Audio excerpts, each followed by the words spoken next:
Atenção! Começa agora uma teleaula de História do Ensino Médio. Você vai assistir a teleaula de número 17.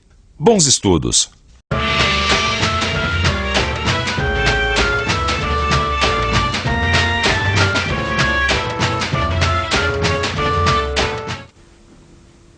Navegar é preciso. Viver não é preciso. Você já deve ter ouvido essa frase em algum lugar. Esse era o lema dos antigos navegantes, principalmente os portugueses. Você vai entender por que eles diziam isso assistindo a nossa teleaula de hoje. Nossa teleaula vai mostrar o que estava acontecendo no mundo um pouco antes da famosa viagem de Pedro Álvares Cabral até a nossa terra. Você vai viajar através de mapas e imagens e conhecer a Rota das Especiarias. Vai navegar pelos caminhos da África e das Índias junto com os navegantes portugueses. Você está pronto para embarcar nessa viagem? Então se liga que a nossa teleaula vai começar agora.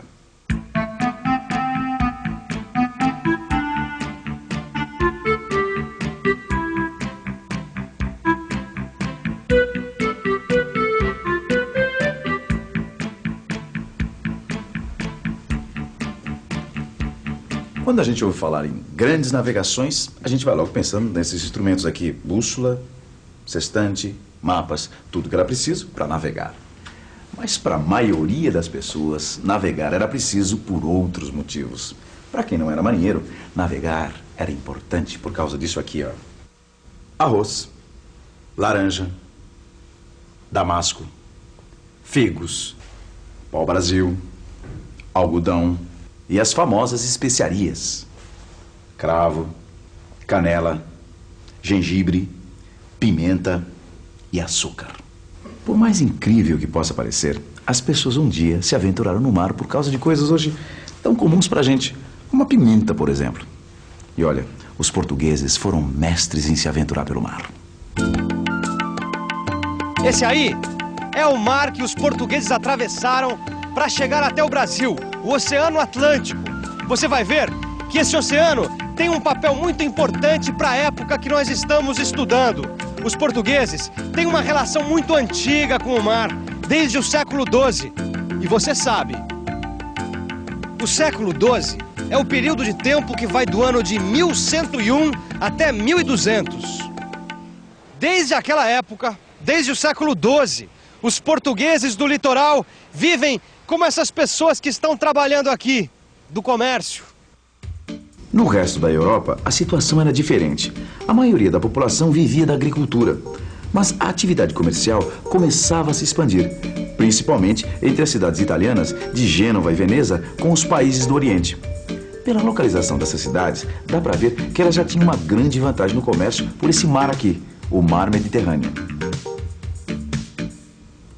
É claro que a boa situação geográfica ajuda muito, mas ela não é tudo. Os comerciantes de Gênova e Veneza tinham uma outra vantagem para fazer esse comércio: as boas relações com os povos do Oriente, principalmente através dos muçulmanos. Resumindo, por causa das suas relações e da sua localização geográfica, as cidades de Gênova e Veneza eram intermediárias de todo o comércio entre o Oriente e a Europa. E os lucros que os comerciantes italianos tinham eram enormes, porque eles compravam as mercadorias do Oriente por um preço e vendiam para o resto da Europa por um preço muito maior. Século XIII. O comércio começa a se expandir também no norte da Europa. No Mar do Norte e no Báltico, os navios vêm e vão de um ponto para o outro para apanhar peixe, madeira, peles e couros. O mais importante centro desse comércio é a região de Flandres. Pelo mapa da época, nós podemos ver as rotas ligando Flandres às cidades italianas do sul. Há uma enorme quantidade de artigos produzidos no norte que é negociada com os produtos do Oriente.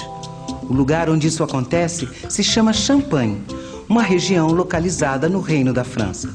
É ali que se realizam as grandes feiras anuais. Você já imaginou o comércio numa feira sem moeda? Vamos conferir para ver se dá certo. Quantas laranjas a senhora quer em troca de um pé de alface? Laranja num pé de alface? Aqui nós não costumamos trocar. Rapaz, laranja por carne, laranja é muito barata e a carne é mais cara. Eu não posso trocar. Eu dou 3 laranjas por essa sandália. Não vale. 4. Também não vale. Aí eu não posso saber se dá certo, né? Ah, essa bicicleta é introcável. Pois é, dá pra ver que sem moeda fica difícil fazer negócio. Por isso, na época que nós estamos estudando, a moeda foi valendo cada vez mais. E pouco a pouco foi aumentando o poder da burguesia. A burguesia da época era a classe dos comerciantes, dos banqueiros e dos artesãos. A burguesia era o grupo social que possuía riqueza em moeda e que morava nas cidades. Naquele tempo, as cidades eram conhecidas como burgos. Fica fácil perceber que a palavra burguesia tem origem no nome Burgos. O historiador Léo Huberman escreveu uma coisa muito interessante sobre o comércio nessa época em que a burguesia começava a crescer. Olha só o que ele disse. No centro da feira, pesavam-se, avaliavam-se e trocavam-se muitas variedades de moedas. Negociavam-se empréstimos, pagavam-se dívidas antigas. Aí, os banqueiros da época efetuavam negócios financeiros de tremendo alcance. Suas operações cobriam negócios que se estendiam por todo o continente. Entre seus clientes contavam-se papas e imperadores, reis e príncipes, estados e cidades. Século XIV. As coisas começam a mudar. Seria natural pensar que no século XIV o comércio iria crescer mais ainda. Só que não é isso que acontece. No caso do século XIV, o que acontece não é um avanço, é um recuo. Estamos em pleno século da fome.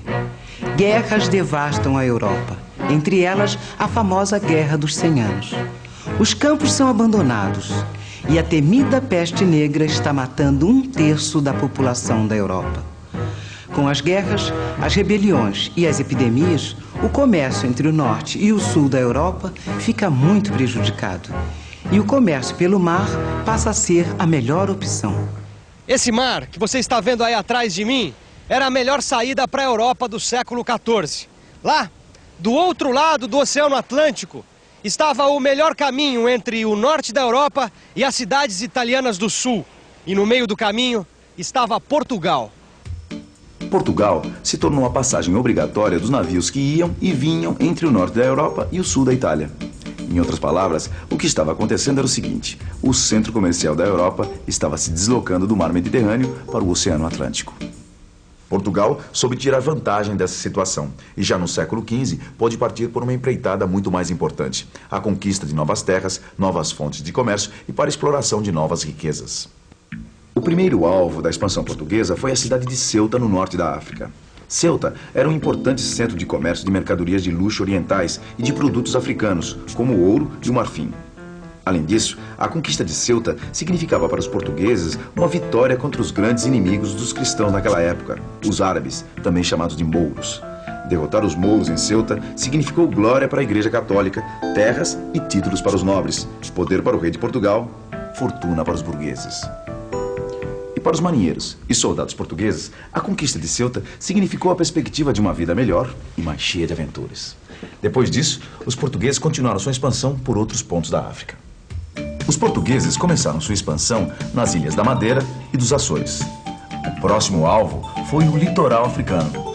Mas isso não quer dizer que os portugueses pretendiam conquistar a África. O que eles queriam era estabelecer relações comerciais com os chefes africanos para conseguir ouro, marfim e principalmente escravos. E assim eles foram se expandindo rumo ao sul da África. Olhe bem, aí está a África. Observe como pouco a pouco a chegada às Índias por via marítima foi se tornando possível. No ano de 1488, Bartolomeu Dias e os seus marinheiros conseguem contornar e vencer finalmente o Cabo das Tormentas. Que depois dessa, muda até de nome, vira Cabo da Boa Esperança. 10 anos depois, em 1498, a esquadra do navegador Vasco da Gama chega a Calicut. Calicut era um importante porto de especiarias controlado pelos muçulmanos. Estava então aberta uma nova rota para as Índias, mais rápida e mais barata. Para as cidades italianas e para o norte da Europa, começava a decadência. Para Portugal, era o início da fama, fortuna e poder. Mas fama, fortuna, poder não dependem só de sorte. Dependiam naquela época muito disso aqui. Dependiam de saber navegar. Sair pelos mares naqueles tempos era uma aventura tão complicada quanto ir para o espaço nos dias de hoje. Para que os portugueses conseguissem trazer as especiarias de volta a Portugal por esse caminho, eles tinham que sair daqui com tudo na mão. Tudo que eu digo está aqui. Os mapas, com as suas rotas de navegação. A bússola.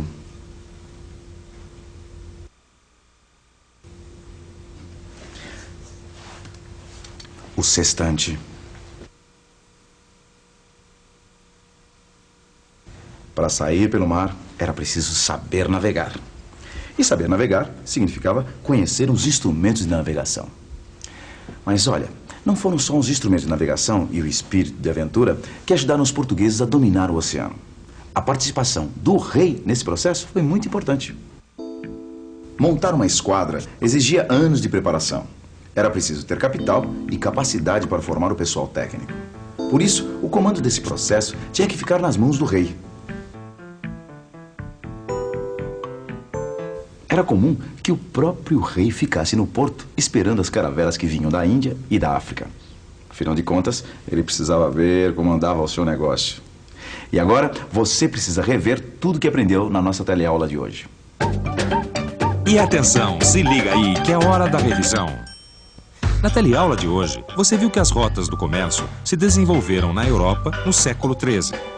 E que com a crise das rotas tradicionais do comércio, Portugal soube aproveitar sua posição geográfica privilegiada para estabelecer uma nova rota de comércio até as Índias pelo Oceano Atlântico. Você também viu que para se aventurar no mar era preciso conhecer e dominar as técnicas de navegação. E que o dinheiro para se fazer isso dependia do poder do rei. A coroa portuguesa foi a grande financiadora das navegações. Você deve estar se perguntando, se os portugueses eram tão bons navegadores, como é que a América foi descoberta por Cristóvão Colombo, que era um genovês financiado pela coroa espanhola? Não é? Essa é uma boa pergunta, mas a resposta vem na próxima teleaula. Até lá!